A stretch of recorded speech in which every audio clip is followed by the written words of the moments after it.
Bonjour, c'est Wilfried de la planète Astronumérologie. Je vais vous parler aujourd'hui de la nouvelle lune du 12 avril 2021 qui est sous l'énergie du bélier. Et l'énergie du bélier qui est une énergie première, hein, c'est la première énergie vitale qui va se mettre en animation. Et c'est une énergie qui va permettre de nous affirmer, qui va permettre également de nous imposer, de prendre notre place avec le glaive et combattre. Et avec le bouclier également, de se défendre. Et l'énergie de Mars va également nous permettre de développer son courage, d'être courageux, de relever des défis également de pouvoir aller de l'avant et de rentrer dans un certain élan, une certaine dynamique. Hein, donc en poisson, c'était plutôt passif, c'était la lune et réflexif. Là, on va rentrer vraiment dans l'action. Donc, je vais vous expliquer effectivement les planètes qui se trouvent en Mars et qui sont en relation croisée ici avec le maître. Et il va y avoir la communication ici qui va être extrêmement intéressant. Donc l'engagement, la communication. Hein. Et je vais vous expliquer également ce carré ici avec Pluton.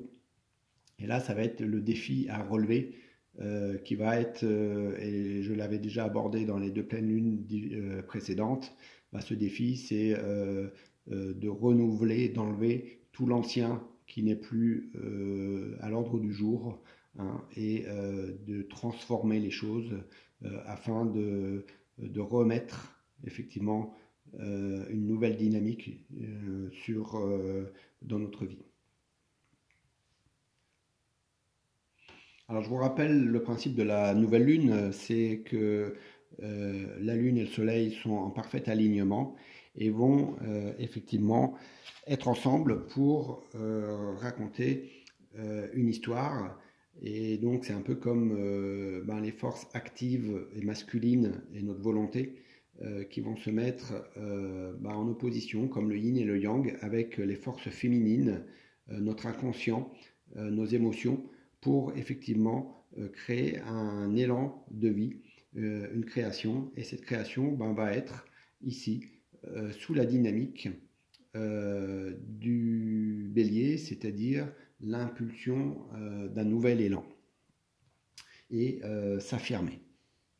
Donc aujourd'hui, avec Mars, il va y avoir beaucoup d'énergie. Hein, et on voit avec la Lune cette énergie et nos émotions, puisque la Lune c'est le domaine de nos émotions. Et il va y avoir effectivement la possibilité qu'on soit irrité, qu'on soit au colère, lié effectivement à nos émotions. Hein. Donc Mars va chercher à s'imposer, hein, et on va se rentrer bien sûr en conflit avec les autres. Et la question à se poser, c'est quelles sont les colères que j'ai, quelles sont les contrariétés, quelles sont les frustrations. Ici, il y a un deuxième jeu qui s'opère avec le soleil, et on voit qu'il y a le guerrier et le roi qui s'affrontent ici. Donc il se peut qu'il y ait des luttes intérieures en nous, entre une partie qui voudrait briller et être le centre du monde sans rien faire, et l'autre partie qui veut aller conquérir et qui veut prendre des risques, qui veut partir à l'aventure et donc rentrer dans l'inconnu. Hein. Donc il risque d'y avoir un conflit intérieur, mais également des conflits avec les autres. Hein. Et donc on voit que cette nouvelle lune va vraiment chercher à s'imposer, et bien sûr il va y avoir des frictions avec les autres. Donc ici je vais vous représenter en fait la dynamique de la Vénus de la Balance avec le Soleil et la Lune. Donc la Balance, c'est celle qui cherche la relation avec l'autre. Avec la Lune, ça va donner en fait une dynamique qui souhaite créer effectivement un couple. Et là, je vais vous lire les mots-clés de cette carte parce qu'ils sont vraiment évocateurs de ce désir d'aller vers l'autre et de collaborer avec l'autre pour créer une œuvre commune. Alors cette carte dans le symbolon s'appelle la famille. Et les mots-clés, c'est la création commune, la relation spirituelle, la relation du nous, la solidarité, s'engager dans une relation, trouver sa vocation, sa foi, et faire naître quelque chose de commun qui ne nous appartient pas. Donc il y a vraiment une idée de s'engager avec le Mars, on a vu tout à l'heure, mais c'est pas que le moi-je et pour moi, c'est je m'engage avec l'autre, avec les autres, pour créer quelque chose qui ne va pas m'appartenir, mais qui va appartenir à un groupe. Et c'est vraiment, on peut le mettre en termes de famille. Qu'est-ce que je crée dans ma famille? Qu'est-ce que je crée dans mon couple? Mais on peut le prendre de façon beaucoup plus large au niveau solidarité. Et qu'est-ce que effectivement je souhaite créer dans la société? Comment je souhaite m'engager et participer à la création de la société. Ensuite, il y a une autre carte ici qui représente le couple. Et là, les mots-clés sont tout aussi intéressants puisque ça nous parle de bonheur dans la relation, l'union des différences, et là c'est important, c'est l'union dans la différence, la dépendance de la relation. Et le but de cette carte, c'est de concrétiser le bonheur avec les autres. Il y a un besoin de concrétisation du bonheur, mais avec l'autre, avec les autres. Parce qu'on a quelque chose à donner, parce qu'il y a un échange à faire équitable avec l'autre ou avec les autres. Et cette carte du mariage, c'est vraiment la capacité de créer une œuvre commune et de faire le chemin, de créer le chemin avec les autres. Et c'est de trouver l'amour en soi-même à travers les autres et l'engagement qu'on peut donner des autres. Donc cette partie-là est intéressante et je tenais à la mettre effectivement en premier plan. Et on va voir derrière comment cette approche-là d'engagement et de créativité, on va pouvoir la réaliser.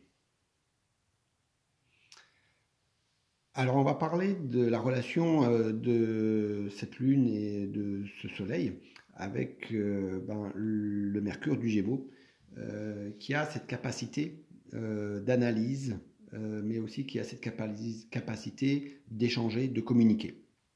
Alors avec la lune qui représente nos émotions, c'est cette capacité à communiquer avec nos émotions, avec nos états d'âme. C'est vraiment important de faire ce travail ici parce que ça va nous permettre d'accéder à un autre étage dont je vais parler tout à l'heure, c'est la relation avec la Vierge. Mais tout d'abord, là, ce qui nous est effectivement demandé, c'est d'aller toucher notre monde intérieur et nos émotions et nos états d'âme. Avec le soleil, c'est effectivement de voir quels sont les jeux d'acteurs que l'on a dans la vie, dans la société, dans cette relation. Il faut toujours le mettre en rapport avec ce que l'on a abordé précédemment, avec l'engagement que j'ai dans la création avec l'autre, avec le couple, avec la famille, avec la société. Et quel jeu je joue, quel jeu je veux jouer là-dedans, quels sont les désirs d'expression personnelle que je souhaite manifester.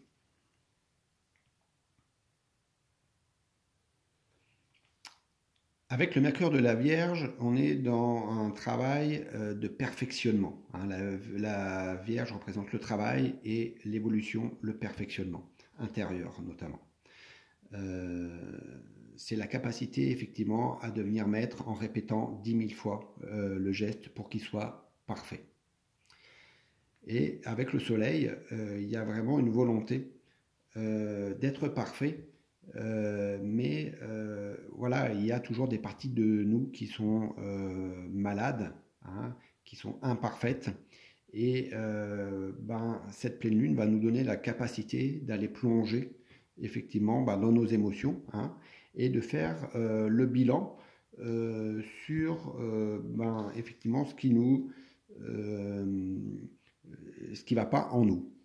Donc il y a la partie un peu superficielle, élan extérieur, hein, mais il y a aussi cette partie-là qui va nous permettre de rentrer à l'intérieur. Avec la Vierge et la Lune, et là c'est une autre dynamique qui nous est demandée, c'est de prendre soin de notre enfant intérieur, de prendre soin de nous-mêmes, hein, et effectivement dans le couple, ou dans la société, c'est qu'est-ce que je peux apporter, quel service je peux rendre dans ma création au sein du couple, au sein de la famille, mais également dans la société. Hein. Quel besoin a la société auquel je peux répondre, quel besoin a mon couple auquel je peux répondre et je peux contribuer. Donc maintenant, je vais vous parler en fait du maître ici qui se trouve en Gémeaux. Et je vous ai dit qu'il y avait une maîtrise croisée. Hein, donc le maître se trouve ici en Gémeaux et le maître du Gémeaux se trouve ici. Hein. Donc il y a un lien extrêmement important et je vais vous expliquer quel est ce lien et ensuite quelles sont les relations entre ce Mars et les différentes planètes ici.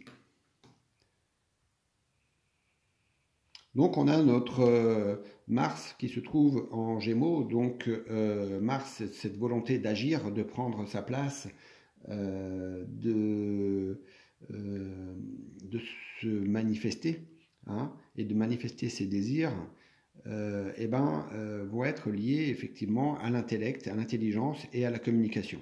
Ce qui va nous donner ici une capacité de critique très importante. Donc la critique, elle peut être positive et elle peut être négative. Hein. Le but, effectivement, c'est de pouvoir analyser, voilà, et juger quelque part de la situation dans laquelle on est et de juger si les situations sont bonnes ou si effectivement les situations sont malsaines, hein, ou sont pas bonnes. Donc cette critique, il va falloir la porter sur quelque chose qu'on a déjà abordé ici. Hein. C'est effectivement les conflits intérieurs que l'on a et les conflits que l'on a avec les autres. Et se poser la question, quels sont les conflits déjà que l'on a, hein, quel type de conflit on a avec soi-même et également avec les autres. Quelles sont nos frustrations, quelles sont nos colères, hein, intérieures, quelles sont les choses de la vie, hein, qui nous met en colère, quelles sont les choses en nous, voilà, les besoins notamment qui ne sont pas manifestés, hein, et qui nous mettent en colère. Ensuite, il y a une relation qui est intéressante, c'est effectivement à travers cette carte qui est l'objectif d'atteindre un idéal. Hein. C'est la licorne et on voit notre guerrier qui veut atteindre la licorne et qui veut avoir l'idéal, mais on sait qu'il ne va pas l'atteindre. Hein. Et donc ça peut créer effectivement des contrariétés, des frustrations, mais il y a toujours cette volonté de perfectionnement, il y a cette volonté d'évolution et d'être parfait. hein, et d'améliorer la situation. Alors, cette capacité à agir en communiquant, eh ben, le but, c'est effectivement de trouver Eros, hein, c'est-à-dire de trouver une symbiose, de trouver des rapports intenses, des rapports harmonieux, soit avec le couple, soit dans la famille, soit dans la société, hein. Et effectivement, avec la balance qui est plus dans le relationnel ici, ça va être cette capacité à discuter, cette capacité à faire des compromis, hein. Et soit on va enterrer la hache de guerre, ici symbolisée par l'épée, soit on va déterrer la hache de guerre, et effectivement les critiques et la violence verbale va pouvoir emmener des échauffourées, des éclats, casser la vaisselle et se mettre en colère, hein. Donc il va y avoir un jeu de remise en question personnelle et vraiment vouloir effectivement agir et trouver en fait le besoin d'affirmation personnelle, hein. Et tout ça c'est mu par un désir ardent de réaliser son idéal, de réaliser ses objectifs de vie, hein. Et pour ça, eh ben, avec le bélier, eh ben, ça va être de faire preuve de discipline et de constance dans cette œuvre, dans cet ouvrage-là, et de patience également. Alors il faut savoir que dans l'objectif du bélier, on dit que le bélier c'est personnel et c'est moi-je, mais en fait sa force spirituelle, eh ben, c'est de pouvoir être et se réaliser dans la vie sociale, hein. Donc effectivement il y a moi-je, hein, et c'est assez personnel, mais il y a toujours l'intégration sociale qui est extrêmement importante pour le bélier. Et là on le voit dans ce jeu, ça concerne notamment le couple, le foyer, mais également les relations et quelle création on veut, quel monde on veut construire pour demain. Alors maintenant je vais vous expliquer ce carré, hein, c'est une relation tensionnelle entre les planètes dans le bélier. Hein, donc tout ce qui concerne effectivement le couple, la famille, ses besoins, l'écoute de ses émotions, et ben ici ce Pluton qui se trouve en Capricorne. Donc Pluton en Capricorne, on voit bien, là on est dans les profondeurs, on est dans les tripes, on est dans notre fort intérieur, hein, ici. Et on voit tout ce qui est sombre, on voit tout ce qui est lourd, tout ce qui est dense, et la difficulté, hein, puisque ces relations-là vont être sous tension. La difficulté, c'est d'aller en profondeur, d'aller en soi, aller chercher la base, aller trouver les émotions qui sont mauvaises en nous, la tristesse et tout ce qu'on a caché, tout ce qu'on a enfoui. Et également trouver la force d'y aller pour comprendre nos besoins, hein, parce que si on comprend nos besoins qui ne sont pas réalisés, manifestés, on va pouvoir opérer ce jeu de transformation que nous demande Pluton, hein. Mais c'est seulement si on a touché à nos émotions et qu'on a compris nos besoins. Donc le défi effectivement ça va être d'aller dans notre fort intérieur et de comprendre ce qui ne va pas. Et de comprendre ce qui ne va pas sous deux modes. Là, on voit effectivement une marionnette qui a des liens, hein, des cordes, et elle se fait manipuler. Et donc, il faut trouver tous les jeux de manipulation qu'on a sur les autres, hein, mais aussi tous les jeux auxquels on se fait manipuler, hein, pour des questions matérielles, de confort, d'habitude, etc. Hein, et tout ce qui nous maintient, tout ce qui nous lie et qui nous empêche d'être libres. Et cette carte-là est le défi, deuxième défi, ça va être de voir également les mauvaises unions, les mauvaises relations que l'on a avec les autres et qui nous enchaînent, qui nous lient et qui nous privent de légèreté, qui nous privent de liberté, d'autonomie et de fluidité dans la relation. On a pu s'engager, on a pu mettre des parties de nous-mêmes à côté, on a pu faire des compromis, mais est-ce que ces compromis nous enlèvent pas trop de notre liberté, de notre légèreté, de notre volonté d'agir et d'agir vraiment en bélier, c'est-à-dire je veux conquérir le monde, je veux agir avec mes idéaux, avec ma façon d'être, avec ma façon de faire, voilà. Et effectivement, la relation aux autres, c'est pas évident, mais elle peut nous emmener effectivement à des attachements, des engagements qui nous lient, qui nous enchaînent et dans lesquels on est manipulé, on manipule les autres.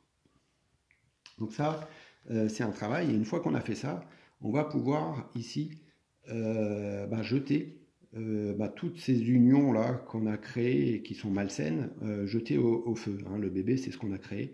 Et quand on le jette au feu, on purifie en fait l'œuvre et ça va nous permettre effectivement de créer quelque chose de nouveau.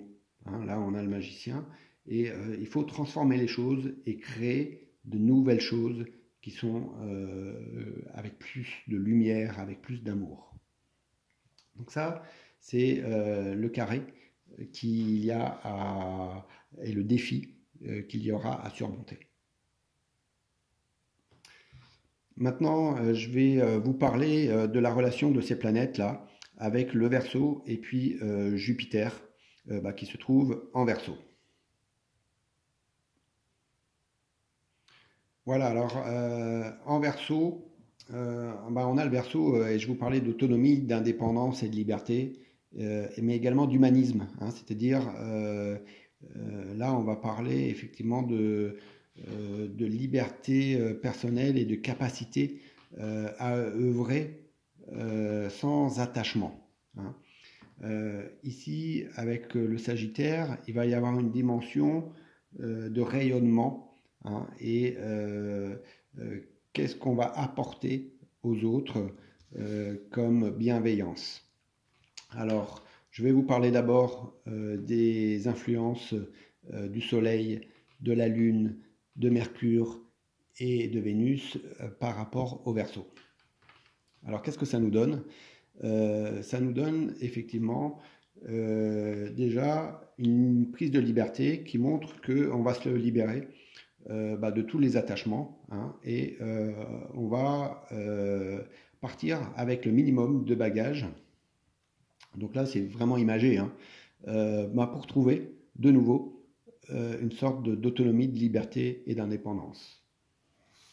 Le travail va passer par, encore une fois, mettre de côté notre ego et notre orgueil et le mettre au service de notre âme. Et on voit le fou ici qui est en relation avec ce fou ici, qui cherche encore une fois la liberté, l'autonomie, l'indépendance, mais également de sortir du jeu de l'ego, du moi-je, et d'être par rapport à l'humanité, parce que le Verseau c'est aussi quelle place je prends et quel service je peux donner à l'humanité. Ça va ensuite, la dynamique positive qu'il y a, puisque c'est vraiment une relation positive, ça va me permettre effectivement de faire le grand saut entre un monde passé, un monde qui n'est plus d'actualité, et de sauter sur un autre monde et une autre façon de vivre et une autre façon d'être, et toujours par rapport au couple, à la famille et à l'engagement et à la place et ce que je veux créer dans la société. Et enfin, ça va nous permettre effectivement de renaître, de recréer un nouveau personnage, et il ne faut pas avoir peur de renaître et de changer, et d'oublier, de lâcher le passé, de lâcher l'ancien et de renaître. Alors c'est froid, hein, on voit que c'est une ambiance assez froide, mais il y a vraiment cette idée de possibilité, de renouveau, de faire renaître quelque chose de nouveau. Maintenant, je vais vous parler de la dynamique avec ici Jupiter. Et cette dynamique-là va commencer par passer par l'expérience de nos acquis, hein, et de notre mémoire. Donc il ne faut pas oublier non plus les expériences du passé et les leçons qu'on en a retirées. Avec Jupiter et le taureau, eh ben, on a aussi ce besoin d'apporter notre contribution aux autres, hein, et effectivement de servir de gourou, d'exemple, de modèle. Hein. Donc là, c'est effectivement se dire que moi j'ai une individualité, j'ai une particularité qui est le bélier, hein, et je veux apporter ma contribution au monde. Et dans la vie, il faut des artisans, il faut des peintres, il faut des chercheurs, il faut des éboueurs. Et de toute façon, j'ai ma place et je contribue effectivement à donner mes capacités, mes potentialités, mon savoir-faire, mon savoir-être aux autres. Et il y a vraiment cette volonté ici d'aller ensemble, hein, malgré nos différences, d'aller ensemble sur le même chemin pour atteindre un idéal, pour atteindre un temple. Et là, je vous disais qu'effectivement, il y a un idéal à avoir, et qu'est-ce qu'on veut construire pour demain? Qu'est-ce qu'on veut laisser à nos enfants pour demain? Qu'est-ce qu'on veut laisser? Quelle empreinte on veut laisser à la terre, hein? Et comment je peux cheminer avec l'autre, hein, avec nos différences, voilà, mais cheminer dans le même sens.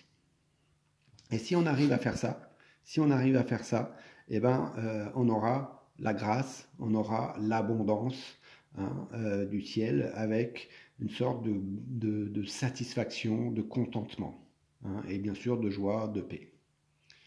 Donc voilà pour cette nouvelle lune du 12 février, une lune qui va agir sur notre besoin de créer un nouveau monde, de lancer une nouvelle impulsion, de prendre sa place, de s'affirmer, et effectivement, dans un sens global, si on le fait, c'est encore mieux. Voilà, chers amis internautes, je vous remercie de votre écoute et à très bientôt pour la prochaine nouvelle lune. Ciao, ciao, à bientôt.